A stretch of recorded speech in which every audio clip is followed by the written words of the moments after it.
বিসমিল্লাহির রহমানির রহিম। গোপন সংবাদের ভিত্তিতে আজ ২৩ জুন ২০২৫ তারিখ সোমবার সকাল ৬টায় কোস্টগার্ড বেস মোংলা কর্তৃক সুন্দরবনের শিবসা নদীর আরভাওয়ানি খালে একটি বিশেষ অভিযান পরিচালনা করা হয়।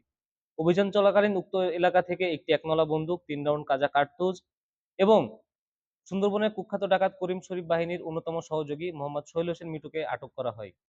আটককৃত ব্যক্তি খুলনা জেলার দাকব থানার বাসিন্দা। প্রাথমিক জিজ্ঞাসাবাদে জানা যায় আটককৃত ব্যক্তি দীর্ঘদিন যাবৎ কুখ্যাত ডাকাত করিম শরীফের সঙ্গে ডাকাত দলকে অস্ত্র, গোলাবারুদ ও রসদ সরবরাহ করে আসছে।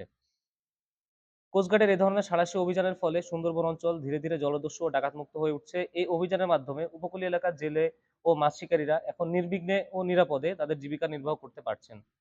বাংলাদেশ কোস্টগার্ড আইন শৃঙ্খলা রক্ষার্থে উপকূলীয় ও নদী তীরবর্তী অঞ্চলে ২৪ ঘণ্টা ব্যাপী টহল কার্যক্রম এবং বিশেষ অভিযান অব্যাহত রেখেছে, যার ফলে এসব অঞ্চলের আইন শৃঙ্খলা পরিস্থিতি অনেকাংশে উন্নত হয়েছে। সুন্দরবনকে দূষণমুক্ত রাখতে বাংলাদেশ কোস্ট গার্ডের এই ধরনের অভিযান ভবিষ্যতেও অব্যাহত থাকবে। ধন্যবাদ।